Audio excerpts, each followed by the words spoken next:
प्यारे बच्चों, सब तो पहला सत श्री अकाल। इस लैक्चर में तुहाडा स्वागत है। सो प्यारे बच्चों, जिवें तुहानूं पता है कि करोना वायरस नां दी एक भयानक बीमारी ने पूरे विश्व नूं अपने चुंगल विच लिया होया है। दुनिया का कोई कोना, कोई देश अजिहा नहीं जिहड़ा इस बीमारी तो बच सकिया होवे।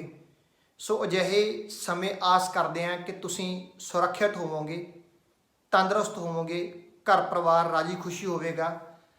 सो प्यारे विद्यार्थियों, अज मैं तुहाडे नाल 9वीं जमात के पंजाबी विषय के पाठक्रम विच पुस्तक है वनगी, उहदे विच सरदार गुरचरण सिंह जसूजा होरां द्वारा लिखे एक एकांगी गऊमुखा शेरमुखा बारे गलबात करांगा।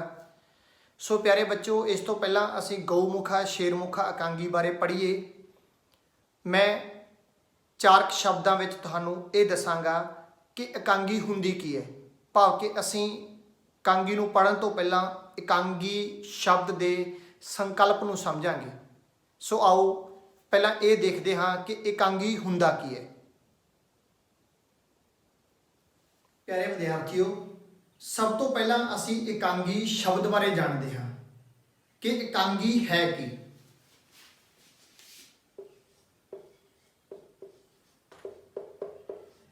एकांगी एकांगी 2 शब्दों के मेल तो बनया है, एक अंगी।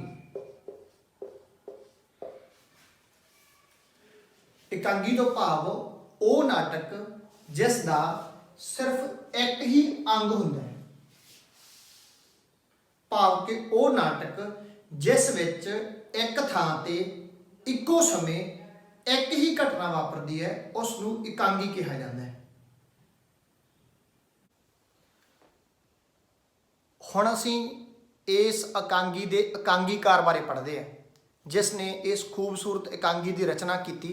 असीं थोड़ी जानकारी उहदे बारे हासिल करते हाँ। ये एकांगी दूजी पीढ़ी के नाटककार गुरचरण सिंह जसूजा होरां दी लिखी हुई है। गुरचरण सिंह जसूजा होरां दा जन्म 1 मई 1925 नूं श्री अमृतसर साहिब विखे होया सी। उन्हां दी माता का नाम श्रीमती ज्ञान कौर, उन्हां दे पिता का नाम मोहन सिंह जसूजा, ते उन्होंने MA पंजाबी पास की हुई सी। प्यारे बच्चों, उन्होंने सब तो पहला एक क्लर्क वजों नौकरी की, फिर स्कूल अध्यापक, फिर एक बैंक विच नौकरी की, ते उस तो बाद वो भी नौकरी छड्ड के वो व्यापार करन लग पे सी। शुरू में उन्होंने लिखारी अते रोज़ाना खालसा सेवक मैगजीन दे विच काम किया। प्यारे विद्यार्थियों, गुरचरण सिंह जसूजा होरां दे जिन्ने भी नाटक है, उन्हां दा विशा हेठली मध्य श्रेणी दीआं आर्थिक समस्यावां है। सो उन्होंने हेठली मध्य श्रेणी दीआं आर्थिक समस्यावां नूं बड़े मनोविग्यानक ढंग नाल पेश किया। असीं उन्हां दीआं कीतियां होईयां रचनावां बारे जानते हैं।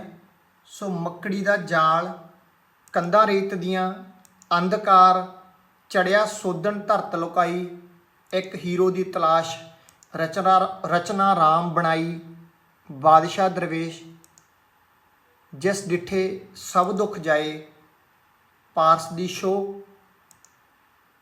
करतारपुर की अमर कथा, सुखमनी के चानण विच, गुरु गरीब नवाज, जंगल, मक्खण शाह, परियां, ये उन्हां दे रचे हुए पूरे नाटक है।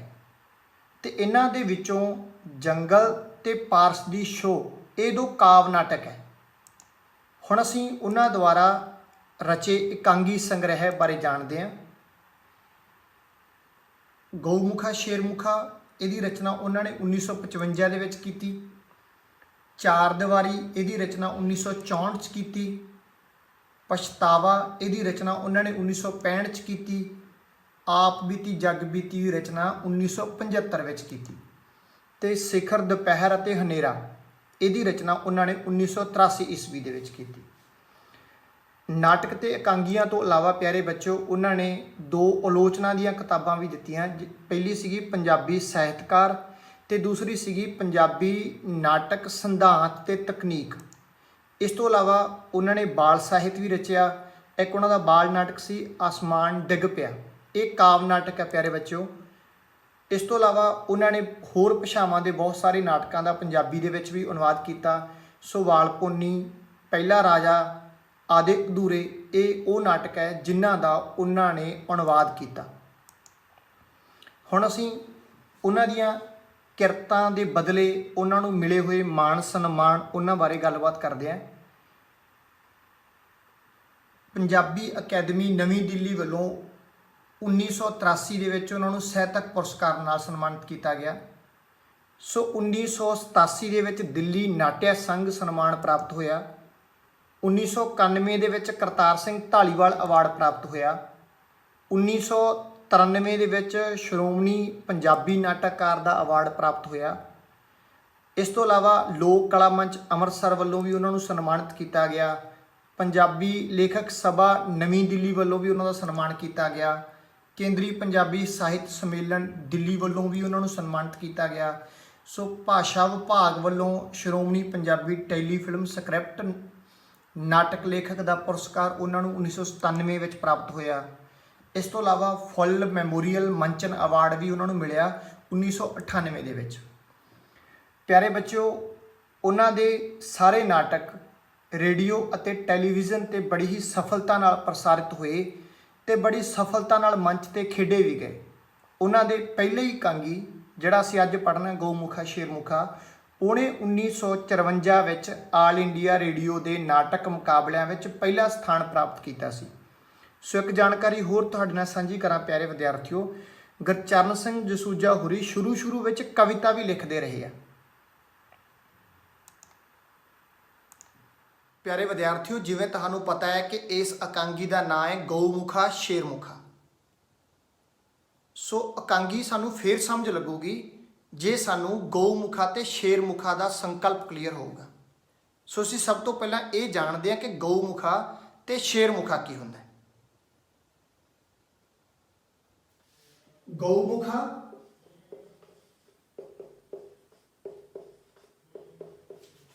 ਤੇ ਸ਼ੇਰਮੁਖਾ।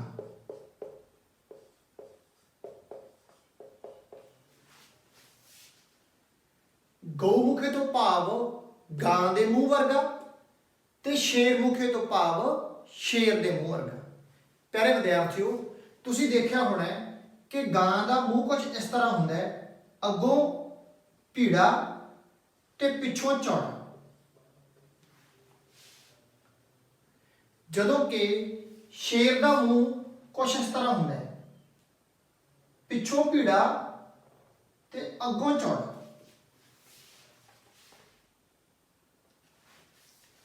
ਸੋ ਇਹ ਦੋਵੇਂ ਸ਼ਬਦ ਮਕਾਨ ਦੀ ਖਰੀਦ ਤੇ ਵੇਚ ਨਾਲ ਜੁੜੇ ਹੋਏ ਨੇ। ਜਿਹੜਾ ਮਕਾਨ ਪਿੱਛੋਂ ਚੌੜਾ ਹੋਵੇ, ਅੱਗੋਂ ਭੀੜਾ ਹੋਵੇ, ਉਸ ਨੂੰ ਗਊਮੁਖਾ ਕਿਹਾ ਜਾਂਦਾ ਹੈ। ਤੇ ਜਿਹੜਾ ਮਕਾਨ ਅੱਗੋਂ ਚੌੜਾ ਹੋਵੇ, ਪਿੱਛੋਂ ਭੀੜਾ ਹੋਵੇ, ਉਸ ਨੂੰ ਸ਼ੇਰਮੁਖਾ ਕਿਹਾ ਜਾਂਦਾ ਹੈ। ਹਿੰਦੁਸਤਾਨ ਦੇ ਵਿੱਚ ਇਸ ਗੱਲ ਦਾ ਵਹਿਮ ਕੀਤਾ ਜਾਂਦਾ ਹੈ ਕਿ ਜਿਹੜਾ ਗਊਮੁਖਾ ਮਕਾਨ ਹੁੰਦਾ ਹੈ ਉਹ ਮਕਾਨ ਮਾਲਕ ਦੇ ਹੱਕ ਵਿੱਚ ਚੰਗਾ ਹੁੰਦਾ ਹੈ, ਤੇ ਜਿਹੜਾ ਸ਼ੇਰਮੁਖਾ ਮਕਾਨ ਹੁੰਦਾ ਹੈ ਉਹ ਮਕਾਨ ਮਾਲਕ ਦੇ ਹੱਕ ਵਿੱਚ ਮਾੜਾ ਹੁੰਦਾ ਹੈ। ਇਹ ਵਹਿਮ ਕੀਤਾ ਜਾਂਦਾ ਹੈ ਕਿ ਜਿਸ ਤਰ੍ਹਾਂ ਸ਼ੇਰ ਜੰਗਲ ਦੇ ਬਾਕੀ ਸਾਰੇ ਜਾਨਵਰਾਂ ਨੂੰ ਖਾ ਜਾਂਦਾ ਹੈ, ਇਸੇ ਤਰ੍ਹਾਂ ਸ਼ੇਰਮੁਖਾ ਮਕਾਨ ਜਾਂ ਘਰ ਮਾਲਕ ਦੇ ਸਾਰੇ ਜੀਆਂ ਨੂੰ ਖਾ ਜਾਂਦਾ ਹੈ। ਪਰੰਤੂ ਪਿਆਰੇ ਵਿਦਿਆਰਥੀਓ, ਇਹ ਹੈ ਨਿਰਾ ਵਹਿਮ। ਅਸਲ ਵਿੱਚ ਇਹ ਵਿਗਿਆਨਕ ਨਜ਼ਰੀਆ ਹੈ। ਦੇਖੋ, ਗਊਮੁਖੇ ਮਕਾਨ ਦੇ ਵਿੱਚ ਜਿਹੜੀ ਥਾਂ ਅਸੀਂ ਛੱਤਣੀ ਹੁੰਦੀ ਹੈ ਉਹ ਵੱਧ ਹੁੰਦੀ ਹੈ, ਤੇ ਜਿਹੜੀ ਥਾਂ ਅਸੀਂ ਖਾਲੀ ਰੱਖਣੀ ਹੁੰਦੀ ਹੈ, ਭਾਵ ਕਿ ਜਿਹਨੂੰ ਸੁਰੱਖਿਅਤਾ ਲਈ ਅਸੀਂ ਵਲਗਣ ਮਾਰਨਾ ਹੁੰਦਾ ਹੈ, ਉਹ ਥਾਂ ਸਾਡੇ ਕੋਲੇ ਘੱਟ ਹੁੰਦੀ ਹੈ, ਭਾਵ ਕਿ ਘਰ ਨੂੰ ਵਧੀਆ ਤਰੀਕੇ ਨਾਲ ਅਸੀਂ ਸੁਰੱਖਿਅਤ ਕਰ ਸਕਦੇ ਹਾਂ। ਜਦੋਂ ਕਿ ਸ਼ੇਰਮੁਖੇ ਮਕਾਨ ਦੇ ਵਿੱਚ ਜਿਹੜੀ ਥਾਂ ਤੇ ਅਸੀਂ ਛੱਤਣਾ ਹੁੰਦਾ ਹੈ ਉਹ ਥਾਂ ਸਾਡੇ ਕੋਲੇ ਘੱਟ ਹੁੰਦੀ ਹੈ, ਤੇ ਜਿਹੜੀ ਥਾਂ ਨੂੰ ਅਸੀਂ ਆਪਣੀ ਸੁਰੱਖਿਆ ਲਈ ਸਿਰਫ ਵਲਗਣ ਮਾਰਨਾ ਹੁੰਦਾ ਹੈ ਉਹ ਸਾਡੇ ਕੋਲੇ ਜ਼ਿਆਦਾ ਹੁੰਦੀ ਹੈ। ਭਾਵ ਕਿ ਇਸ ਤਰ੍ਹਾਂ ਅਸੀਂ ਆਪਣੇ ਮਕਾਨ ਨੂੰ ਪੂਰਨ ਰੂਪ ਵਿੱਚ ਸੁਰੱਖਿਅਤ ਨਹੀਂ ਕਰ ਸਕਦੇ। ਇਸ ਤੋਂ ਉਲਟ ਜਿਹੜੀਆਂ ਦੁਕਾਨਾਂ ਨੇ ਉਹ ਹਮੇਸ਼ਾ ਸ਼ੇਰਮੁਖੀਆਂ ਪਸੰਦ ਕੀਤੀਆਂ ਜਾਂਦੀਆਂ ਨੇ। ਇਸ ਤਰ੍ਹਾਂ ਮਕਾਨ ਗਊਮੁਖੀ ਪਸੰਦ ਕੀਤੇ ਜਾਂਦੇ ਨੇ ਤੇ ਦੁਕਾਨਾਂ ਸ਼ੇਰਮੁਖੀਆਂ ਪਸੰਦ ਕੀਤੀਆਂ ਜਾਂਦੀਆਂ ਨੇ, ਕਿਉਂਕਿ ਦੁਕਾਨ ਦੇ ਮਾਲਕ ਨੇ ਆਪਣਾ ਸਮਾਨ ਵੇਚਣ ਲਈ ਵੱਧ ਤੋਂ ਵੱਧ ਡਿਸਪਲੇ ਕਰਨਾ ਹੁੰਦਾ ਹੈ। ਹੁਣ ਅਸੀਂ ਇਸ ਇਕਾਂਗੀ ਦੇ ਪਾਤਰਾਂ ਬਾਰੇ ਜਾਣਕਾਰੀ ਹਾਸਲ ਕਰਦੇ ਹਾਂ। ਇਸ ਇਕਾਂਗੀ ਦੇ ਮੁੱਖ ਪਾਤਰਾਂ ਵਿੱਚੋਂ ਸਾਡਾ ਸਭ ਤੋਂ ਪਹਿਲਾ ਪਾਤਰ ਹੈ ਕਿਸ਼ਨਦੇਈ। ਇਹ ਇੱਕ ਅਧਖੜ ਉਮਰ ਦੀ ਔਰਤ ਹੈ। ਜਿਸ ਮਕਾਨ ਦਾ ਇਸ ਇਕਾਂਗੀ ਵਿੱਚ ਸੌਦਾ ਹੋ ਰਿਹਾ ਹੈ ਇਹ ਉਸ ਮਕਾਨ ਦੀ ਮਾਲਕ ਹੈ। ਇਹ ਵਿਧਵਾ ਹੈ ਤੇ ਅੰਤ ਦੇ ਵਿੱਚ ਇਹ ਉਸ ਮਕਾਨ ਨੂੰ ਵੇਚ ਦਿੰਦੀ ਹੈ। ਅਗਲਾ ਸਾਡਾ ਪਾਤਰ ਹੈ ਸ਼ਰਨ ਸਿੰਘ। ਇਹ ਅਧਖੜ ਉਮਰ ਦਾ ਇੱਕ ਆਦਮੀ ਹੈ। ਇਹ ਪੇਸ਼ੇ ਵਜੋਂ ਦਲਾਲ ਹੈ। ਪਿਆਰੇ ਵਿਦਿਆਰਥੀਓ, ਦਲਾਲ ਉਹ ਹੁੰਦਾ ਹੈ ਜਿਹੜਾ ਕਿਸੇ ਵੀ ਵਸਤੂ ਨੂੰ ਵੇਚਣ ਵਾਲੇ ਅਤੇ ਖਰੀਦਣ ਵਾਲੇ ਦੇ ਵਿਚਕਾਰ ਪੈ ਕੇ ਉਸ ਦਾ ਸੌਦਾ ਕਰਵਾਉਂਦਾ ਹੈ। ਚੋਪੜਾ ਸਾਹਿਬ ਇੱਕ ਅਧਖੜ ਉਮਰ ਦਾ ਆਦਮੀ ਹੈ। ਇੱਕ ਹਿੰਦੂ ਜੈਂਟਲਮੈਨ ਹੈ ਜਿਹਨੇ ਸਿਰ ਦੇ ਉੱਪਰ ਹੈਟ ਲਿਆ ਹੋਇਆ ਹੈ ਤੇ ਜਿਸ ਮਕਾਨ ਦਾ ਸੌਦਾ ਹੋ ਰਿਹਾ ਹੈ ਇਹ ਉਸ ਮਕਾਨ ਨੂੰ ਖਰੀਦਣ ਵਾਸਤੇ ਆਉਂਦਾ ਹੈ। ਇਸ ਇਕਾਂਗੀ ਦਾ ਅਗਲਾ ਪਾਤਰ ਹੈ ਸੁਦਰਸ਼ਨ। ਇੱਕ 17-18 ਵਰ੍ਹਿਆਂ ਦਾ ਨੌਜਵਾਨ ਹੈ। ਇਹ ਕਿਸ਼ਨਦੇਈ ਦਾ ਮੁੰਡਾ ਹੈ ਜਿਹੜਾ 10ਵੀਂ 'ਚ ਪੜ੍ਹਦਾ ਹੈ ਤੇ 10ਵੀਂ ਪਾਸ ਕਰਨ ਤੋਂ ਬਾਅਦ ਅਗਲੀ ਪੜ੍ਹਾਈ ਬਾਰੇ ਸੋਚਦਾ ਹੈ। ਸੋ ਇਹ ਇਸ ਇਕਾਂਗੀ ਦੇ ਮੁੱਖ ਪਾਤਰ ਨੇ ਜਿਨ੍ਹਾਂ ਬਾਰੇ ਅਸੀਂ ਪੜ੍ਹਨਾ ਹੈ। ਅੱਗੇ ਜਾ ਕੇ ਅਸੀਂ ਇਹਨਾਂ ਪਾਤਰਾਂ ਦੇ ਪਾਤਰ ਚਿਤਰਨ ਵੀ ਕਰਾਂਗੇ, ਉੱਥੇ ਅਸੀਂ ਇਹਨਾਂ ਬਾਰੇ ਪੂਰੀ ਜਾਣਕਾਰੀ ਹਾਸਲ ਕਰਾਂਗੇ। ਅਸੀਂ ਇਸ ਇਕਾਂਗੀ ਦਾ ਪਾਠ ਕਰਦੇ ਹਾਂ। ਅਸੀਂ ਦੇਖਦੇ ਹਾਂ ਜਦੋਂ ਇਕਾਂਗੀ ਸ਼ੁਰੂ ਹੁੰਦੀ ਹੈ ਤਾਂ ਇੱਕ ਬਾਜ਼ਾਰ ਦਾ ਸੀਨ ਹੈ। ਬਾਜ਼ਾਰ ਦੇ ਵਿੱਚ ਇੱਕ ਗਲੀ ਦੇ ਵਿੱਚ ਚੋਪੜਾ ਸਾਹਿਬ ਤੇ ਸ਼ਰਨ ਸਿੰਘ ਤੁਰੇ ਜਾ ਰਹੇ ਹੈ। ਉਹ ਇੱਕ ਕੋਨੇ ਉੱਤੇ ਰੁਕ ਕੇ ਆਪਸ ਵਿੱਚ ਗੱਲਾਂ ਕਰਨ ਲੱਗਦੇ ਹੈ। ਚੋਪੜਾ ਸਾਹਿਬ ਇੱਕ ਹਿੰਦੂ ਜੈਂਟਲਮੈਨ ਹੈ ਜਿਹਨੇ ਪੈਂਟ ਸ਼ਰਟ ਪਾਈ ਹੋਈ ਹੈ ਤੇ ਸਿਰ ਦੇ ਉੱਪਰ ਹੈਟ ਲਈ ਹੋਈ ਹੈ। ਸ਼ਰਨ ਸਿੰਘ ਇੱਕ ਸਰਦਾਰ ਹੈ ਜਿਹਨੇ ਸਿਰ ਦੇ ਉੱਪਰ ਪੱਗ ਬੰਨੀ ਹੋਈ ਹੈ ਤੇ ਕੁੜਤਾ ਪਜਾਮਾ ਪਾਇਆ ਹੋਇਆ ਹੈ। ਉਹ ਗਲੀ ਦੀ ਇੱਕ ਨੁੱਕਰ ਤੇ ਰੁਕ ਕੇ ਗੱਲਾਂ ਕਰਨ ਲੱਗਦੇ ਆ। ਚੋਪੜਾ ਸਾਹਿਬ ਕਹਿੰਦੇ ਆ, ਤੁਸੀਂ ਵੀ ਸਰਦਾਰ ਸਾਹਿਬ ਬੜੇ ਜ਼ੋਰਾਵਰ ਹੋ, ਦੇਖੋ ਮੱਲੋ ਮੱਲੀ ਘਸੀਟੀ ਲੈ ਜਾਂਦੇ ਹੋ। ਤਾਂ ਅੱਗੋਂ ਸ਼ਰਨ ਸਿੰਘ ਕਹਿੰਦਾ ਹੈ, ਆਹ ਦੇਖੋ ਜਿਹਦਾ ਸਬਜ਼ ਰੰਗ ਦਾ ਛੱਜਾ ਹੈ, ਗਲੀ ਵਿੱਚ 2 ਬਾਰੀਆਂ ਨੇ, ਛੱਜੇ ਤੇ ਖਲੋ ਜੋ ਉਹ ਤਾਂ ਫਰਨ ਫਰਨ ਹਵਾ ਵਗਦੀ ਹੈ। ਅੱਗੋਂ ਚੋਪੜਾ ਸਾਹਿਬ ਕਹਿੰਦੇ, ਬੜੇ ਡਾਢੇ ਹੋ, ਮੈਂ ਅਰਜ਼ ਪਿਆ ਕਰਨਾ ਹੈ ਕਿ ਮੇਰਾ ਸੌਦਾ ਕਰਨ ਦਾ ਕੋਈ ਇਰਾਦਾ ਨਹੀਂ, ਮੈਂ ਤਾਂ ਤੁਹਾਡੇ ਮਜਬੂਰ ਕਰਨ ਕਰਕੇ ਨਾਲ ਆ ਗਿਆ। ਇਹ ਗੱਲ ਤੁਸੀਂ ਰਹਿਣ ਦਿਓ, ਮੈਂ ਸਭ ਜਾਣਦਾ, ਚੀਜ਼ ਇਹੋ ਜਿਹੀ ਲੈ ਕੇ ਦਿਆਂਗਾ ਕਿ ਉਮਰ ਭਰ ਯਾਦ ਰੱਖੋਗੇ। ਤੁਸੀਂ ਚਲੋ ਤਾਂ ਸਹੀ, ਇੱਕ ਵਾਰੀ ਤੁਹਾਨੂੰ ਮਕਾਨ ਵਿਖਾ ਲਿਆਵਾਂ। ਚੋਪੜਾ, ਮਗਰ 50,000 ਕੀਮਤ ਵੀ ਤਾਂ ਬਹੁਤ ਹੈ। ਤੁਸੀਂ ਅੰਦਰੋਂ ਮਕਾਨ ਦੇਖੋਗੇ ਫੇਰ ਪਤਾ ਲੱਗੂਗਾ ਚੀਜ਼ ਕੀ ਹੈ। ਬੜੀ ਰੀਝ ਨਾਲ ਬਣਿਆ ਹੋਇਆ ਮਕਾਨ ਹੈ। ਵੈਸੇ ਤੁਸੀਂ ਜਾਣਦੇ ਹੋ ਮੂੰਹੋਂ ਮੰਗੀ ਤਾਂ ਮੌਤ ਵੀ ਨਹੀਂ ਮਿਲਦੀ। ਰਹੀ ਗੱਲ ਕੀਮਤ ਦੀ, ਉਹ ਮੈਂ ਆਪੇ ਗੱਲ ਕਰ ਲੂੰਗਾ। ਵੈਸੇ ਮਕਾਨ ਮਾਲਕ ਅੜਬ ਬਹੁਤ ਹੈ, ਕੁਛ ਸਮਝਾਉਣਾ ਬੁਝਾਉਣਾ ਹੀ ਪਊਗਾ। ਉਹਨੇ ਤਾਂ ਮਕਾਨ ਨੂੰ ਜਾਣ ਤੋਂ ਵੱਧ ਪਿਆਰਾ ਰੱਖਿਆ ਹੋਇਆ ਹੈ। ਚੋਪੜਾ ਕਹਿੰਦਾ, ਇਹ ਹੁਣ ਤੁਸੀਂ ਜਾਣੋ। ਕਿਉਂ ਨਹੀਂ, ਇਹ ਤਾਂ ਮੇਰੀ ਡਿਊਟੀ ਹੋਈ, ਆਖਰ ਦਲਾਲੀ ਕਿਸ ਕੰਮ ਦੀ ਲੈਣੀ ਹੈ। ਤੇ ਇਹ ਗੱਲਾਂ ਕਰਦੇ ਕਰਦੇ ਉਹ ਅੱਗੇ ਚਲੇ ਜਾਂਦੇ। ਅਗਲੇ ਸੀਨ ਵਿੱਚ ਕਿਸ਼ਨਦੇਈ ਦੇ ਘਰ ਦੀ ਬੈਠਕ ਨਜ਼ਰ ਆਉਂਦੀ ਹੈ। ਸੋ ਕਮਰੇ ਤੋਂ ਦਰਮਿਆਨੇ ਮੇਲ ਦੇ ਘਰਾਣੇ ਦਾ ਪ੍ਰਭਾਵ ਪੈਂਦਾ ਹੈ। ਕਮਰੇ ਵਿੱਚ ਥੋੜਾ ਜਿਹਾ ਫਰਨੀਚਰ ਹੈ ਪਰ ਸਾਫ਼ ਸੁਥਰਾ ਹੈ।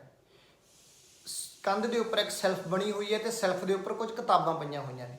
ਇੱਕ ਪਾਸੇ ਇੱਕ ਮੰਜਾ ਡੱਠਾ ਹੋਇਆ ਹੈ। ਜਦੋਂ ਕਮਰੇ ਦਾ ਪਰਦਾ ਉੱਠਦਾ ਹੈ ਤਾਂ ਕਿਸ਼ਨਦੇਈ ਕਮਰੇ ਦਾ ਫਰਨੀਚਰ ਵਗੈਰਾ ਸਾਫ਼ ਕਰਦੀ ਨਜ਼ਰ ਆਉਂਦੀ ਹੈ। ਸੋ ਉਹਨੇ ਬੜੇ ਸਾਦੇ ਕੱਪੜੇ ਪਹਿਨੇ ਹੋਏ ਆ, ਸ਼ਾਇਦ ਘਰ ਦੀਆਂ ਸਫਾਈਆਂ ਕਰਨ ਕਰਕੇ। ਉਹ ਕੰਮ ਕਰਦੀ ਕਰਦੀ ਭਾਵ ਅੰਗੀਠੀ ਤੇ ਪਈਆਂ ਕਿਤਾਬਾਂ ਪੂੰਝਦੀ ਹੋਈ ਗੋਡੇ ਗੋਡੇ ਘੱਟਾ ਚੜਿਆ ਹੋਇਆ ਕਿਤਾਬਾਂ ਤੇ, ਸੁਦਰਸ਼ਨ ਸੁਦਰਸ਼ਨ। ਉਦੋਂ ਨੂੰ ਸੁਦਰਸ਼ਨ ਆ ਜਾਂਦਾ ਹੈ। ਦੱਸ ਝਾਈ ਬੇਟਾ ਤੂੰ ਇਹ ਕਮਰਾ ਸਾਫ਼ ਨਹੀਂ ਕੀਤਾ, ਦੇਖੋ ਨਾ ਕਿਸ ਤਰ੍ਹਾਂ ਸਾਰੀਆਂ ਕਿਤਾਬਾਂ ਘੱਟੇ ਨਾਲ ਲੱਥ-ਪੱਥ ਹੋਈਆਂ ਪਈਆਂ। ਝਾਈ ਮੈਂ ਤਾਂ ਹੁਣੇ ਬਾਜ਼ਾਰੋਂ ਆਉਣਾ ਹੈ। ਅੱਛਾ ਮੈਨੂੰ ਚੇਤਾ ਹੀ ਭੁੱਲ ਗਿਆ ਸੀ, ਘਰ ਦੀਆਂ ਸਫਾਈਆਂ ਕਰਨ ਵਿੱਚ ਤਾਂ ਮੇਰੀ ਮੱਤ ਮਾਰੀ ਜਾਂਦੀ ਹੈ। ਰਤਾ ਧਿਆਨ ਨਾ ਦਿਓ ਤਾਂ ਘੱਟੇ ਨਾਲ ਹੁਲੀਆ ਹੀ ਬਦਲ ਜਾਂਦਾ ਹੈ। ਸੁਦਰਸ਼ਨ ਕਹਿੰਦਾ ਪਰ ਝਾਈ ਤੂੰ ਵੀ ਐਵੇਂ ਹੀ ਲੱਗੀ ਰਹਿੰਦੀ ਹੈ, ਸਾਰਾ ਦਿਨ ਐਵੇਂ ਹੀ ਲੱਗੀ ਰਹਿੰਦੀ ਹੈ। ਜਰਾ ਕੋਠੇ ਤੇ ਜਾ ਕੇ ਦੇਖ, ਕਮਰੇ ਦਾ ਫਰਸ਼ ਲਿਸ਼ਕਾ ਮਾਰਦਾ ਹੈ, ਵੇਖ ਕੇ ਤਬੀਅਤ ਖੁਸ਼ ਹੋ ਜਾਂਦੀ ਹੈ। ਪਰ ਮੈਂ ਕਿਹੜਾ ਕਿਸੇ ਦੇ ਸਿਰ ਸਹਾਨ ਕਰਨੀ ਹੈ, ਆਪਣਾ ਹੀ ਕੰਮ ਕਰਨੀ ਹੈ। ਉਦੋਂ ਨੂੰ ਬੂਹਾ ਖੜਕ ਜਾਂਦਾ। ਸੁਦਰਸ਼ਨ ਦੇਖਣ ਜਾਂਦਾ ਤੇ ਆ ਕੇ ਕਹਿੰਦਾ ਝਾਈ ਸ਼ਰਨ ਸਿੰਘ ਦਲਾਲ ਆਇਆ। ਫੇਰ ਆ ਧਮਕਿਆ। ਇਹਨਾਂ ਦਲਾਲਾਂ ਨੇ ਕਿਹਾ ਜੀ ਸਾੜਿਆ, ਕੋਈ ਨਾ ਕੋਈ ਦਿਮਾਗ ਚੱਟਣ ਆਇਆ ਹੀ ਰਹਿੰਦਾ। ਸ਼ਰਨ ਸਿੰਘ ਨਮਸਤੇ ਭੈਣ ਜੀ। ਕਿਸ਼ਨਦੇਈ ਕਹਿੰਦੀ ਹੈ ਤੂੰ ਭਰਾਵਾ ਫੇਰ ਆ ਗਿਆ। ਮੈਂ ਤੈਨੂੰ ਕਿੰਨੀ ਵਾਰ ਕਹਿ ਚੁੱਕੀ ਹਾਂ ਮੈਂ ਮਕਾਨ ਨਹੀਂ ਵੇਚਣਾ, ਕੋਈ ਮਜਬੂਰੀ ਹੈ, ਕੋਈ ਜ਼ਬਰਦਸਤੀ ਹੈ। ਅੱਗੋਂ ਸ਼ਰਨ ਸਿੰਘ ਕਹਿੰਦਾ ਤੁਸੀਂ ਮੇਰੀ ਗੱਲ ਤਾਂ ਸੁਣਦੇ ਹੀ ਨਹੀਂ। ਮੈਂ ਤੁਹਾਨੂੰ ਇਹ ਕਹਿਣ ਬਿਲਕੁਲ ਨਹੀਂ ਆਇਆ ਕਿ ਤੁਸੀਂ ਆਪਦਾ ਮਕਾਨ ਵੇਚ ਦਿਓ। ਤੁਸੀਂ ਵੇਚੋ ਨਾ ਵੇਚੋ, ਤੁਹਾਡੀ ਦੌਲਤ ਹੈ। ਹਾਂ ਮੈਂ ਕਿਸੇ ਵੇਲੇ ਕੰਮ ਆ ਸਕਾਂ, ਤੁਹਾਡੀ ਕੋਈ ਸੇਵਾ ਕਰ ਸਕਾਂ, ਹਾਜ਼ਰ ਹੈ। ਤਾਂ ਫਿਰ ਹੋਰ ਕੀ ਗੱਲ ਹੈ। ਪਿਆਰੇ ਵਿਦਿਆਰਥੀਓ, ਇਸ ਤੋਂ ਅੱਗੇ ਇਸ ਇਕਾਂਗੀ ਦਾ ਪਾਠ ਤੁਸੀਂ ਖੁਦ ਕਰਨਾ ਹੈ, ਕਿਉਂਕਿ ਸਮੇਂ ਨੂੰ ਧਿਆਨ 'ਚ ਰੱਖਦੇ ਹੋਏ ਸਾਰੀ ਇਕਾਂਗੀ ਨੂੰ ਇੱਥੇ ਪੜ੍ਹਿਆ ਨਹੀਂ ਜਾ ਸਕਦਾ। ਸੋ ਇਸ ਤੋਂ ਅੱਗੇ ਤੁਸੀਂ ਖੁਦ ਪੜ੍ਹੋਗੇ। ਹੁਣ ਮੈਂ ਤੁਹਾਡੇ ਨਾਲ ਗਊਮੁਖਾ ਸ਼ੇਰਮੁਖਾ ਇਕਾਂਗੀ ਦੇ ਵਿਸ਼ਾ ਵਸਤੂ ਬਾਰੇ ਗੱਲਬਾਤ ਕਰਦਾ ਹਾਂ। ਗਊਮੁਖਾ ਸ਼ੇਰਮੁਖਾ ਇਕਾਂਗੀ ਉਹ ਇਕਾਂਗੀ ਹੈ ਜਿਸ ਵਿੱਚ ਲੇਖਕ ਸਾਨੂੰ ਇਹ ਦੱਸਣਾ ਚਾਹੁੰਦਾ ਹੈ ਕਿ ਕਿਸ ਤਰ੍ਹਾਂ ਚਲਾਕ ਲੋਕ ਭੋਲੇ ਭਾਲੇ ਲੋਕਾਂ ਨੂੰ ਆਪਣੇ ਚੁੰਗਲ ਵਿੱਚ ਫਸਾ ਕੇ, ਗੱਲਾਂ ਬਾਤਾਂ ਵਿੱਚ ਲਾ ਕੇ, ਵਹਿਮਾਂ ਭਰਮਾਂ ਵਿੱਚ ਫਸਾ ਕੇ ਆਪਣਾ ਮਤਲਬ ਕੱਢ ਲੈਂਦੇ ਆ। ਇਸ ਇਕਾਂਗੀ ਦੇ ਵਿੱਚ ਮੁੱਖ ਪਾਤਰ ਹੈ ਕਿਸ਼ਨਦੇਈ, ਜਿਹਦਾ ਪਤੀ ਗੁਜ਼ਰ ਚੁੱਕਿਆ ਤੇ ਇੱਕ ਬੇਟਾ ਹੈ ਜਿਹਨੇ 10ਵੀਂ ਦੇ ਪੇਪਰ ਦਿੱਤੇ ਹੋਏ ਨੇ। ਉਸ ਕੋਲੇ ਇੱਕ ਬੜਾ ਖੂਬਸੂਰਤ ਮਕਾਨ ਹੈ। ਇੱਕ ਇਸ ਇਕਾਂਗੀ ਦੇ ਵਿੱਚ ਪਾਤਰ ਹੈ ਸ਼ਰਨ ਸਿੰਘ, ਜਿਹੜਾ ਦਲਾਲ ਹੈ।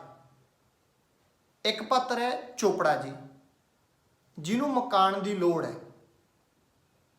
ਸੋ ਪਿਆਰੇ ਵਿਦਿਆਰਥੀਓ, ਇਕਾਂਗੀ ਦੇ ਸ਼ੁਰੂ ਵਿੱਚ ਇਹ ਲੱਗਦਾ ਹੈ ਕਿ ਕਿਸ਼ਨਦੇਈ ਆਪਣਾ ਮਕਾਨ ਵੇਚਣਾ ਨਹੀਂ ਚਾਹੁੰਦੀ, ਚੋਪੜਾ ਜੀ ਮਕਾਨ ਖਰੀਦਣਾ ਨਹੀਂ ਚਾਹੁੰਦੇ, ਪਰੰਤੂ ਸ਼ਰਨ ਸਿੰਘ ਉਹ ਦਲਾਲ ਹੈ ਜਿਹੜਾ ਝੂਠ ਬੋਲ ਕੇ, ਵਹਿਮਾਂ ਭਰਮਾਂ ਵਿੱਚ ਫਸਾ ਕੇ ਕਿਸ਼ਨਦੇਈ ਨੂੰ ਮਕਾਨ ਵੇਚਣ ਤੇ ਚੋਪੜਾ ਜੀ ਨੂੰ ਮਕਾਨ ਖਰੀਦਣ ਲਈ ਮਜਬੂਰ ਕਰ ਦਿੰਦਾ ਹੈ। ਕਿਸ਼ਨਦੇਈ ਦੇ ਮਕਾਨ ਦੇ ਦੋ ਰਸਤੇ ਨੇ। ਕਿਸ਼ਨਦੇਈ ਨੂੰ ਇਹ ਕਹਿ ਕੇ ਡਰਾਉਂਦਾ ਰਹਿੰਦਾ ਹੈ ਕਿ ਤੁਹਾਡੇ ਘਰ ਦਾ ਮੁੱਖ ਦਰਵਾਜ਼ਾ ਜਿਹੜਾ ਉਹ ਸ਼ੇਰਮੁਖ ਹੈ, ਤੇ ਚੋਪੜਾ ਜੀ ਨੂੰ ਇਹ ਕਹਿ ਕੇ ਲਾਲਚ ਦਿੰਦਾ ਹੈ ਕਿ ਘਰ ਦਾ ਮੁੱਖ ਗੇਟ ਤਾਂ ਮਗਰਲਾ ਹੈ ਜਿਹੜਾ ਗਊਮੁਖ ਹੈ। ਇਸ ਤਰ੍ਹਾਂ ਦੋਨਾਂ ਨੂੰ ਵਹਿਮ ਭਰਮ ਵਿੱਚ ਪਾ ਕੇ ਸੌਦਾ ਕਰਵਾ ਦਿੰਦਾ ਤੇ ਆਪਣਾ ਹੱਲ ਕਰ ਲੈਂਦਾ। ਸੋ ਪਿਆਰੇ ਵਿਦਿਆਰਥੀਓ, ਸੀਮਤ ਸਮੇਂ ਦੇ ਵਿੱਚ ਸਾਰੀ ਇਕਾਂਗੀ ਦਾ ਪਾਠ ਕਰਨਾ ਸੰਭਵ ਨਹੀਂ ਹੈਗਾ। ਸੋ ਬੜੀ ਖੂਬਸੂਰਤ ਇਕਾਂਗੀ ਹੈ। ਤੁਸੀਂ ਇਸ ਇਕਾਂਗੀ ਦਾ ਪਾਠ ਖੁਦ ਕਰੋਗੇ, ਆਪ ਪੜ੍ਹੋਗੇ ਤੇ ਇਕਾਂਗੀ ਦੇ ਪਿੱਛੇ ਦਿੱਤੇ ਹੋਏ ਅਭਿਆਸ ਨੂੰ ਵੀ ਖੁਦ ਆਪਣੀਆਂ ਕਾਪੀਆਂ ਦੇ ਉੱਪਰ ਹੱਲ ਕਰੋਗੇ। ਸੋ ਅਭਿਆਸ ਦੇ ਵਿੱਚ ਸਾਡੇ ਕੋਲੇ ਦੋ ਤਰ੍ਹਾਂ ਦੀ ਐਕਸਰਸਾਈਜ਼ ਹੈ ਪਿਆਰੇ ਵਿਦਿਆਰਥੀਓ। ਪਹਿਲੀ ਐਕਸਰਸਾਈਜ਼ ਹੈਗੀ ਹੈ ਪਾਤਰ ਚਿੱਤਰਨ ਕਰਨਾ। ਸੋ ਇਸ ਇਕਾਂਗੀ ਦੇ 4 ਮੁੱਖ ਪਾਤਰ ਹੈ, ਜਿਨ੍ਹਾਂ ਵਿੱਚੋਂ ਨਮੂਨੇ ਦੇ ਤੌਰ ਤੇ ਇੱਕ ਪਾਤਰ ਚਿੱਤਰਨ ਤੁਹਾਨੂੰ ਮੈਂ ਕਰਾਉਣਾ ਹੈ ਤੇ ਬਾਕੀ 3 ਤੁਸੀਂ ਉਸੇ ਤਰ੍ਹਾਂ ਹੀ ਆਪ ਕਰੋਗੇ। ਸੋ ਬੜੇ ਸੌਖਾ ਤਰੀਕਾ ਤੁਹਾਨੂੰ ਪਾਤਰ ਚਿੱਤਰਨ ਕਰਨ ਦਾ ਦੱਸਦਾ ਹਾਂ, ਧਿਆਨ ਨਾਲ ਸੁਣੋ। ਪਿਆਰੇ ਵਿਦਿਆਰਥੀਓ, ਹੁਣ ਅਸੀਂ ਇਕਾਂਗੀ ਵਿੱਚੋਂ ਇੱਕ ਪਾਤਰ ਚਿੱਤਰਨ ਕਰਦੇ ਹਾਂ। ਸੋ ਪਾਤਰ ਚਿੱਤਰਨ ਕਰਨ ਲਈ ਇਕਾਂਗੀ ਵਿੱਚੋਂ ਕਿਸੇ ਇੱਕ ਪਾਤਰ ਦੇ ਸਾਰੇ ਵਾਰਤਾਲਾਪ ਅਲੱਗ ਕਰਕੇ ਉਸ ਦੇ ਸੁਭਾਅ ਦੇ ਲੱਛਣ ਲੱਭੇ ਜਾ ਸਕਦੇ ਹਨ। ਉਦਾਹਰਨ ਦੇ ਤੌਰ ਤੇ ਅਸੀਂ ਇਸ ਗਊਮੁਖਾ ਸ਼ੇਰਮੁਖਾ ਇਕਾਂਗੀ ਵਿੱਚੋਂ ਕਿਸ਼ਨਦੇਈ ਦਾ ਪਾਤਰ ਚਿੱਤਰਨ ਕਰਦੇ ਹਾਂ। ਕਿਸ਼ਨਦੇਈ ਦੇ ਕੁਝ ਵਾਰਤਾਲਾਪ ਤੁਹਾਡੇ ਨਾਲ ਸਾਂਝੇ ਕਰਨ ਲੱਗਿਆ। ਇਹਨਾਂ ਵਾਰਤਾਲਾਪਾਂ ਨੂੰ ਸੁਣਨ ਤੋਂ ਬਾਅਦ ਤੁਸੀਂ ਇਹਦੇ ਵਿੱਚੋਂ ਉਹਦੇ ਸੁਭਾਅ ਦਾ ਕੋਈ ਨਾ ਕੋਈ ਲੱਛਣ ਲੱਭਣ ਦੀ ਕੋਸ਼ਿਸ਼ ਕਰਨੀ ਹੈ। ਸੋ ਇਕਾਂਗੀ ਦੇ ਸ਼ੁਰੂ ਵਿੱਚ ਹੀ ਅੰਗੀਠੀ ਤੇ ਪਈਆਂ ਕਿਤਾਬਾਂ ਪੂੰਝਦੀ ਹੋਈ ਉਹ ਬੋਲਦੀ ਹੈ, ਕਹਿੰਦੀ ਗੋਡੇ ਗੋਡੇ ਘੱਟਾ ਚੜਿਆ ਹੋਇਆ ਕਿਤਾਬਾਂ ਤੇ। ਸੁਦਰਸ਼ਨ ਸੁਦਰਸ਼ਨ ਬੇਟਾ, ਤੂੰ ਇਹ ਕਮਰਾ ਸਾਫ਼ ਨਹੀਂ ਕੀਤਾ। ਵੇਖੋ ਨਾ ਕਿਸ ਤਰ੍ਹਾਂ ਸਾਰੀਆਂ ਕਿਤਾਬਾਂ ਘੱਟੇ ਨਾਲ ਹੱਥ-ਪੱਥ ਹੋਈਆਂ ਪਈਆਂ ਨੇ। ਐਵੇਂ ਹੀ ਲੱਗੀ ਰਹਿੰਦੀ ਆ। ਜਰਾ ਕੋਠੇ ਤੇ ਜਾ ਕੇ ਵੇਖ, ਕਮਰੇ ਦਾ ਫਰਸ਼ ਲਿਸ਼ਕਾ ਮਾਰਦਾ ਹੈ, ਵੇਖ ਕੇ ਤਬੀਅਤ ਖੁਸ਼ ਹੁੰਦੀ ਹੈ। ਸੋ ਪਿਆਰੇ ਵਿਦਿਆਰਥੀਓ, ਅਸੀਂ ਇਹਨਾਂ ਤਿੰਨਾਂ ਵਾਰਤਾਲਾਪਾਂ ਵਿੱਚੋਂ ਉਹਦਾ ਇੱਕ ਇਹ ਗੁਣ ਲੱਭਦੇ ਹਾਂ ਕਿ ਕਿਸ਼ਨਦੇਈ ਹੈ ਜਿਹੜੀ ਉਹ ਸਫਾਈ ਪਸੰਦ ਹੈ। ਹੁਣ ਜਦੋਂ ਅਸੀਂ ਉਹਦਾ ਪਾਤਰ ਚਿੱਤਰਨ ਕਰਾਂਗੇ, ਉਹਦਾ ਇੱਕ ਪੁਆਇੰਟ ਬਣਾਵਾਂਗੇ ਸਫਾਈ ਪਸੰਦ, ਤੇ ਅਸੀਂ ਲਿਖਾਂਗੇ ਕਿ ਕਿਸ਼ਨਦੇਈ ਸਫਾਈ ਪਸੰਦ ਹੈ। ਇਕਾਂਗੀ ਦੇ ਸ਼ੁਰੂ ਵਿੱਚ ਹੀ ਉਹ ਅੰਗੀਠੀ ਤੇ ਪਈਆਂ ਹੋਈਆਂ ਕਿਤਾਬਾਂ ਨੂੰ ਸਾਫ਼ ਕਰਦੀ ਨਜ਼ਰ ਆਉਂਦੀ ਹੈ ਤੇ ਆਪਣੇ ਪੁੱਤਰ ਸੁਦਰਸ਼ਨ ਨੂੰ ਕਮਰੇ ਦੀ ਸਫਾਈ ਨਾ ਕਰਨ ਬਾਰੇ ਪੁੱਛਦੀ ਹੈ ਤੇ ਆਪਣੇ ਕਮਰੇ ਦੀਆਂ ਫਰਸ਼ਾਂ ਉਸਨੇ ਸਾਫ਼ ਕਰਕੇ ਲਿਸ਼ਕਾ ਦਿੱਤੀਆਂ ਹਨ। ਇਸ ਤਰ੍ਹਾਂ ਅੱਗੇ ਉਹਦੇ ਕੁਝ ਹੋਰ ਵਾਰਤਾਲਾਪ। ਭਰਾਵਾ, ਮੈਂ ਘਰ ਬੜੀ ਰੀਝ ਨਾਲ ਬਣਵਾਇਆ, ਆਪ ਸਾਹਮਣੇ ਖਲੋ ਕੇ ਮਨਮਰਜ਼ੀ ਦੇ ਫਰਸ਼ ਪਵਾਏ ਸਨ। ਜੀ ਮੈਂ ਇਹ ਮਕਾਨ ਆਪਣੇ ਸਾਹਮਣੇ ਰੀਝ ਨਾਲ ਬਣਵਾਇਆ ਸੀ। ਨੀਹਾਂ ਵਿੱਚ 3-3 ਗਜ ਰੋੜੀ ਕੁੱਟੀ ਹੋਈ ਹੈ ਤੇ ਫਰਸ਼ ਇਹੋ ਜਿਹੇ ਹੈ ਕਿ ਵਿੱਚੋਂ ਮੂੰਹ ਪਿਆ ਦਿਸਦਾ। ਉੱਪਰਲਾ ਕਮਰਾ ਤਾਂ ਖਾਸ ਬਣਿਆ ਹੋਇਆ ਹੈ। ਵਿਦਿਆਰਥੀਓ, ਇਹਨਾਂ ਦੋਹਾਂ ਵਾਰਤਾਲਾਪਾਂ ਦੇ ਵਿੱਚੋਂ ਸਾਨੂੰ ਇੱਕ ਸਾਂਝਾ ਗੁਣ ਇਹ ਲੱਭਦਾ ਹੈ ਕਿ ਕਿਸ਼ਨਦੇਈ ਹੈ ਜਿਹੜੀ ਉਹ ਕਿਸੇ ਵੀ ਕੰਮ ਨੂੰ ਬੜੀ ਰੀਝ ਨਾਲ ਕਰਦੀ ਹੈ। ਉਹ ਰੀਝ ਨਾਲ ਕਰਨ ਵਾਲੀ ਹੈ। ਹੁਣ ਅਸੀਂ ਲਿਖਾਂਗੇ ਕਿ ਰੀਝ ਨਾਲ ਕੰਮ ਕਰਨ ਵਾਲੀ, ਤੇ ਅੱਗੇ ਅਸੀਂ ਇਹ ਦੋ ਵਾਰਤਾਲਾਪ ਉਹਦੇ ਵਿੱਚ ਉਦਾਹਰਨ ਵਜੋਂ ਲਿਖ ਦਾਂਗੇ। ਅੱਗੇ ਹੋਰ ਵਾਰਤਾਲਾਪ ਤੁਹਾਡੇ ਨਾਲ ਸਾਂਝੇ ਕਰਦਾ ਹੈ। ਕਿਉਂ ਸੁਦਰਸ਼ਨ, ਆਪਣੇ ਕਿਸੇ ਕਾਰ ਵਿਹਾਰ ਵਿੱਚ ਲੱਗ ਜਾਵੇਂ ਤਾਂ ਚੰਗਾ ਹੀ ਹੈ। ਤੂੰ ਆਪਣਾ ਖੱਟਣ ਕਮਾਉਣ ਲੱਗ ਪਏਗਾ ਤਾਂ ਹੋਰ ਬਥੇਰੇ ਮਕਾਨ ਲੈ ਲਵੇਂਗਾ। ਫਿਰ ਤੇਰਾ ਵਿਆਹ ਵੀ ਕਰ ਦਿਆਂਗੀ ਤੇ ਨਿੱਕੀ ਜੀ ਛਣਕਣੀ ਮਣਕਣੀ ਨੂੰਹ ਘਰ ਵਿੱਚ ਆ ਜਾਵੇਗੀ। ਮੈਂ ਵੀ ਮਰਨ ਤੋਂ ਪਹਿਲਾਂ ਆਪਣੀਆਂ ਮੁਰਾਦਾਂ ਵੇਖ ਲਵਾਂਗੀ। ਅੱਛਾ, ਕਦੀ ਪਰਮਾਤਮਾ ਮੇਰੀ ਵੀ ਤਾਂ ਸੁਣੇ ਗਈ। ਇਹੋ ਜਿਹੀ ਸੋਹਣੀ ਸਜਾਈ ਨੂੰ ਲਿਆਉਂਗੀ ਜਿਹੜੀ ਅੰਦਰ ਬੈਠੇ ਤੇ ਬਾਹਰ ਪਿਆ ਚਾਨਣ ਹੋਵੇ। ਫਿਰ ਮੇਰੇ ਘਰ ਨਿੱਕੇ ਜਿਹੇ ਪੋਤਰੇ ਹੋਣਗੇ ਤੇ ਮੈਂ ਉਹਨਾਂ ਨੂੰ ਦਿਨੇ ਰਾਤ ਖੜਾਉਂਦੀ ਨਾ ਥੱਕੂੰਗੀ। ਸੋ ਇਹਨਾਂ ਸਾਰੇ ਵਾਰਤਾਲਾਪਾਂ ਵਿੱਚੋਂ ਸਾਨੂੰ ਇੱਕ ਸਾਂਝਾ ਗੁਣ ਇਹ ਲੱਭਦਾ ਹੈ ਕਿ ਕਿਸ਼ਨਦੇਈ ਆਪਣੇ ਪੁੱਤਰ ਨੂੰ ਪਿਆਰ ਕਰਨ ਵਾਲੀ ਹੈ। ਉਹ ਆਪਣੇ ਪੁੱਤਰ ਦੇ ਭਵਿੱਖ ਦੀ ਚਿੰਤਾ ਕਰਦੀ ਹੈ। ਉਹ ਆਪਣੇ ਪੁੱਤਰ ਦੇ ਵਿਆਹ ਦੇ ਸੁਪਨੇ ਦੇਖਦੀ ਹੈ। ਅੱਗੇ ਇੱਕ ਹੋਰ ਵਾਰਤਾਲਾਪ ਤੁਹਾਡੇ ਨਾਲ ਸਾਂਝਾ ਕਰਦਾ ਹੈ। ਕਿਸ਼ਨਦੇਈ ਇਕਾਂਗੀ ਦੇ ਸ਼ੁਰੂ ਵਿੱਚ ਸ਼ਰਨ ਸਿੰਘ ਨੂੰ ਕਹਿੰਦੀ ਹੈ, ਤੂੰ ਭਰਾਵਾ ਫੇਰ ਆ ਗਿਆ। ਮੈਂ ਤੈਨੂੰ ਕਿੰਨੀ ਵਾਰ ਕਹਿ ਚੁੱਕੀ ਹਾਂ, ਮੈਂ ਮਕਾਨ ਨਹੀਂ ਵੇਚਣਾ, ਕੋਈ ਮਜਬੂਰੀ ਹੈ, ਜ਼ਬਰਦਸਤੀ ਹੈ। ਤੇ ਇਕਾਂਗੀ ਦੇ ਅੰਤ ਵਿੱਚ ਸ਼ਰਨ ਸਿੰਘ ਨੂੰ ਕਹਿੰਦੀ ਹੈ, ਤੂੰ ਭਰਾਵਾ ਡਾਡਾ ਨਿਕਲਿਆ, ਤੇਰਾ ਤਾਂ ਉਹ ਹਾਲ ਹੈ। ਆਖੇ ਫਿਰਨੀ ਬੇਬੇ ਫਿਰ, ਲੋਹੇ ਦੀਆਂ ਲੱਤਾਂ ਕਾਠ ਦਾ ਸਿਰ। ਫੇਰੇ ਮਾਰ ਮਾਰ ਕੇ ਗੱਲਾਂ ਕਰ ਕਰਕੇ ਆਖਰ ਮੇਰਾ ਮਕਾਨ ਵੇਚ ਹੀ ਛੱਡਿਆ। ਸੋ ਪਿਆਰੇ ਵਿਦਿਆਰਥੀਓ, ਇਹਨਾਂ ਵਾਰਤਾਲਾਪਾਂ ਦੇ ਵਿੱਚੋਂ ਅਸੀਂ ਉਹਨਾਂ ਦਾ ਸਾਂਝਾ ਗੁਣ ਲੱਭਦੇ ਹਾਂ ਕਿ ਕਿਸ਼ਨਦੇਈ ਕਿਸੇ ਦੀਆਂ ਗੱਲਾਂ ਵਿੱਚ ਆ ਜਾਣ ਵਾਲੀ ਹੈ। ਜਿਹੜੀ ਪਹਿਲਾਂ ਮਕਾਨ ਨੂੰ ਵੇਚਣਾ ਨਹੀਂ ਸੀ ਚਾਹੁੰਦੀ, ਸ਼ਰਨ ਸਿੰਘ ਨੇ ਗੱਲਾਂ ਮਾਰ ਮਾਰ ਕੇ ਉਹਨੂੰ ਆਪਣੇ ਮਗਰ ਲਾ ਲਿਆ ਤੇ ਉਹਦਾ ਮਕਾਨ ਵਿਕਾਤਾ। ਅੱਗੇ ਕੁਝ ਹੋਰ ਵਾਰਤਾਲਾਪ।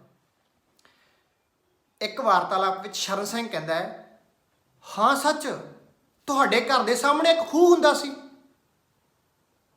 ਤਦ ਹੀ ਲੋਕੀ ਆਖਦੇ ਨੇ ਕਿ ਖੂਹ ਦੇ ਸਾਹਮਣੇ ਵਾਲਾ ਮਕਾਨ ਨੈਸ਼ ਹੁੰਦਾ ਹੈ। ਤੇ ਕਿਸ਼ਨਦੇਈ ਉਹਦੇ ਉੱਤਰ ਵਿੱਚ ਜਵਾਬ ਦਿੰਦੀ ਹੈ ਕਹਿੰਦੀ ਹਾਂ ਸੁੱਖ ਤਾਂ ਮੈਂ ਇੱਥੇ ਵਾਕਿਆ ਹੀ ਨਹੀਂ ਪਾਇਆ।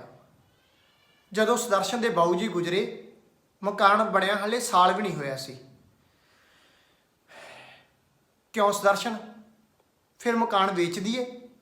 ਸੋ ਪਿਆਰੇ ਬੱਚਿਓ, ਕਿਸ਼ਨਦੇਈ ਦੇ ਇਹਨਾਂ ਵਾਰਤਾਲਾਪਾਂ ਤੋਂ ਸਾਨੂੰ ਇਹ ਪਤਾ ਲੱਗਦਾ ਹੈ ਕਿ ਕਿਸ਼ਨਦੇਈ ਵਹਿਮਾਂ ਭਰਮਾਂ ਵਿੱਚ ਵਿਸ਼ਵਾਸ ਰੱਖਣ ਵਾਲੀ ਹੈ। ਉਹ ਖੂਹ ਨੂੰ ਨੈਸ਼ ਕਹਿੰਦੀ ਹੈ ਤੇ ਫਿਰ ਇਹ ਵੀ ਕਹਿੰਦੀ ਹੈ ਕਿ ਇਹ ਉਦੋਂ ਮਕਾਨ ਬਣਿਆ ਹੀ ਬਣਿਆ ਸੀ ਜਦੋਂ ਸੁਦਰਸ਼ਨ ਦੇ ਬਾਊ ਜੀ ਗੁਜ਼ਰ ਗਏ ਸੀ, ਤੇ ਇਹਨਾਂ ਵਹਿਮ ਭਰਮਾਂ ਕਰਕੇ ਉਹ ਮਕਾਨ ਵੇਚਣ ਲਈ ਤਿਆਰ ਹੋ ਜਾਂਦੀ ਹੈ। ਸੋ ਅਸੀਂ ਜਦੋਂ ਲਿਖਾਂਗੇ ਵਹਿਮਾਂ ਭਰਮਾਂ ਵਿੱਚ ਵਿਸ਼ਵਾਸ ਰੱਖਣ ਵਾਲੀ, ਤੇ ਉਹਦੇ ਵਿੱਚ ਇਹ ਦੋ ਉਦਾਹਰਨਾਂ ਦੇ ਦਿਆਂਗੇ। ਸੋ ਇਸ ਤਰ੍ਹਾਂ ਅੱਗੇ ਹੋਰ ਕੁਝ ਵਾਰਤਾਲਾਪ ਨੇ। ਸ਼ਰਨ ਸਿੰਘ ਕਹਿੰਦਾ ਸੁਦਰਸ਼ਨ ਨਿੱਕਾ ਜਿਹਾ ਹੁੰਦਾ ਸੀ ਜਦੋਂ ਇਹਦੇ ਬਾਊ ਜੀ ਗੁਜਰੇ ਨੇ।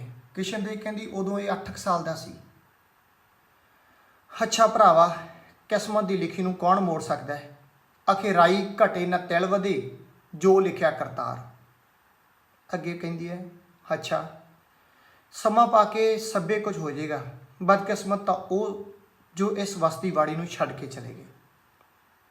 ਇਹਨਾਂ ਵਾਰਤਾਲਾਪਾਂ ਤੋਂ ਅਸੀਂ ਇਹ ਪਤਾ ਲਗਾਉਂਦੇ ਹਾਂ ਕਿ ਕਿਸ਼ਨਦੇਈ ਰੱਬ ਤੇ ਕਿਸਮਤ ਤੇ ਭਰੋਸਾ ਰੱਖਣ ਵਾਲੀ ਸੀ।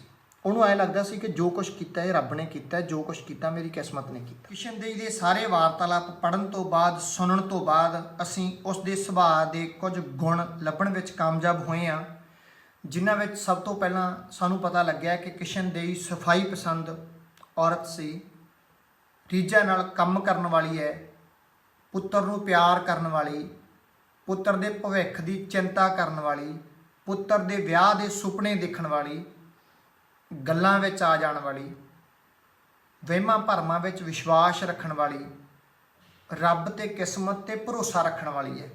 ਸੋ ਪਿਆਰੇ ਵਿਦਿਆਰਥੀਓ, ਇਸੇ ਮੈਥਡ ਨਾਲ ਤੁਸੀਂ ਇਸ ਇਕਾਂਗੀ ਦੇ ਹੋਰ ਪਾਤਰ ਤੇ ਹੋਰ ਇਕਾਂਗੀਆਂ ਦੇ ਪਾਤਰ ਚਿੱਤਰਨ ਕਰੋਗੇ। ਸੋ ਇਸ ਤਰੀਕੇ ਨੂੰ ਯਾਦ ਰੱਖਣਾ ਇਹ ਸਭ ਤੋਂ ਸੌਖਾ ਤੇ ਵਧੀਆ ਤਰੀਕਾ ਹੈ। ਪਿਆਰੇ ਵਿਦਿਆਰਥੀਓ, ਪਾਤਰ ਚਿੱਤਰਨ ਤੋਂ ਇਲਾਵਾ ਇਕਾਂਗੀ ਦੇ ਅਭਿਆਸ ਦੇ ਵਿੱਚ ਇੱਕ ਹੋਰ ਪ੍ਰਸ਼ਨ ਹੁੰਦਾ ਹੈ। ਇੱਕ ਵਾਰਤਾਲਾਪ ਦੇ ਕੇ ਉਹਦੇ ਵਿੱਚੋਂ ਕੁਝ ਪ੍ਰਸ਼ਨਾਂ ਦੇ ਉੱਤਰ ਲੱਭਣ ਲਈ ਕਿਹਾ ਜਾਂਦਾ ਹੈ। ਸੋ ਆਪਾਂ ਹੁਣ ਉਹ ਕਰਾਂਗੇ। ਸਭ ਤੋਂ ਪਹਿਲਾਂ ਇੱਕ ਵਾਰਤਾਲਾਪ ਦਿੱਤਾ ਹੋਇਆ ਹੈ, ਭਰਾਵਾ ਮੈਂ ਇਹ ਮਕਾਨ ਬੜੀ ਰੀਝ ਨਾਲ ਬਣਵਾਇਆ ਹੈ, ਆਪ ਸਾਹਮਣੇ ਖਲੋ ਕੇ ਮਨਮਰਜ਼ੀ ਦੇ ਫਰਸ਼ ਬਣਵਾਏ ਸਨ। ਸੁਦਰਸ਼ਨ ਦੇ ਬਾਊ ਜੀ ਨੂੰ ਘਰ ਦੀ ਸ਼ਾਨ ਬਣਾਉਣ ਦਾ ਬੜਾ ਸ਼ੌਂਕ ਹੁੰਦਾ ਸੀ। ਇਹਦੇ ਨਾਲ ਪ੍ਰਸ਼ਨ ਦਿੱਤੇ ਹੋਏ ਨੇ, ਇਹ ਸ਼ਬਦ ਕਿਸ ਨੇ ਕਿਸ ਨੂੰ ਅਤੇ ਕਿਉਂ ਕਹੇ? ਕਿਸ਼ਨਦੇਈ ਨੇ ਆਪਣਾ ਮਕਾਨ ਕਿਵੇਂ ਬਣਵਾਇਆ ਸੀ? ਸੁਦਰਸ਼ਨ ਦੇ ਬਾਊ ਜੀ ਦਾ ਕੀ ਸ਼ੌਂਕ ਸੀ? ਸੋ ਇਹਨਾਂ ਪ੍ਰਸ਼ਨਾਂ ਦੇ ਉੱਤਰ ਇਸ ਵਾਰਤਾਲਾਪ ਦੇ ਵਿੱਚੋਂ ਲੱਭਣੇ ਹੈ। ਸੋ ਇਹਨਾਂ ਪ੍ਰਸ਼ਨਾਂ ਦੇ ਉੱਤਰ ਹੈ, ਪਹਿਲੇ ਪ੍ਰਸ਼ਨ ਦਾ ਉੱਤਰ ਹੈ, ਇਹ ਸ਼ਬਦ ਕਿਸ਼ਨਦੇਈ ਨੇ ਸ਼ਰਨ ਸਿੰਘ ਨੂੰ ਉਦੋਂ ਕਹੇ ਜਦੋਂ ਸ਼ਰਨ ਸਿੰਘ ਕਹਿੰਦਾ ਹੈ ਕਿ ਉਹਨਾਂ ਦੇ ਮਕਾਨ ਦੇ ਫਰਸ਼ ਬਹੁਤ ਸੋਹਣੇ ਹਨ। ਕਿਸ਼ਨਦੇਈ ਨੇ ਆਪਣਾ ਮਕਾਨ ਬੜੀ ਰੀਝ ਨਾਲ ਬਣਵਾਇਆ ਸੀ। ਤੇ ਤੀਸਰੇ ਪ੍ਰਸ਼ਨ ਦਾ ਉੱਤਰ ਹੈ, ਘਰ ਦੀ ਸ਼ਾਨ ਬਣਾਉਣਾ ਸੁਦਰਸ਼ਨ ਦੇ ਬਾਊ ਜੀ ਦਾ ਸ਼ੌਂਕ ਸੀ। ਸੋ ਵਿਦਿਆਰਥੀਓ, ਇਸ ਤਰ੍ਹਾਂ ਦੇ 3 ਹੋਰ ਵਾਰਤਾਲਾਪ ਅਭਿਆਸ ਵਿੱਚ ਦਿੱਤੇ ਗਏ ਨੇ। ਸੋ ਤੁਸੀਂ ਇਸੇ ਤਰ੍ਹਾਂ ਉਹਨਾਂ ਨੂੰ ਆਪਣੀਆਂ ਕਾਪੀਆਂ ਦੇ ਵਿੱਚ ਕਰ ਲੈਣਾ ਹੈ। ਸੋ ਪਿਆਰੇ ਵਿਦਿਆਰਥੀਓ, ਸਮਾਂ ਸੀਮਿਤ ਹੋਣ ਕਰਕੇ ਤੁਹਾਡੇ ਨਾਲ ਬਹੁਤ ਘੱਟ ਗੱਲਾਂ ਕਰ ਸਕਿਆ ਹਾਂ। ਇੱਥੋਂ ਤੱਕ ਕਿ ਇਕਾਂਗੀ ਦਾ ਪਾਠ ਵੀ ਨਹੀਂ ਕੀਤਾ ਗਿਆ, ਉਹ ਤੁਸੀਂ ਆਪਣੇ ਆਪ ਖੁਦ ਕਰ ਲੈਣਾ। ਜੇ ਕਿਸੇ ਦਿਨ ਫਿਰ ਸਮਾਂ ਮਿਲਿਆ ਤਾਂ ਫਿਰ ਤੁਹਾਡੇ ਨਾਲ ਮੁਖਾਤਬ ਹੋਵਾਂਗਾ। ਸੋ ਪਿਆਰੇ ਵਿਦਿਆਰਥੀਓ, ਆਸ ਕਰਦਾ ਹਾਂ ਜਿੰਨਾ ਪੜ੍ਹਾਇਆ ਗਿਆ ਤੁਹਾਨੂੰ ਸਮਝ ਲੱਗ ਗਿਆ ਹੋਵੇਗਾ। ਤੁਸੀਂ ਇਹ ਸਾਰਾ ਆਪਣੀਆਂ ਕਾਪੀਆਂ ਦੇ ਉੱਪਰ ਲਿਖ ਲੈਣਾ ਹੈ। ਸੋ ਤੁਸੀਂ ਧਿਆਨ ਨਾਲ ਸੁਣਿਆ। ਤੁਹਾਡਾ ਸਾਰਿਆਂ ਦਾ ਬਹੁਤ ਬਹੁਤ ਧੰਨਵਾਦ।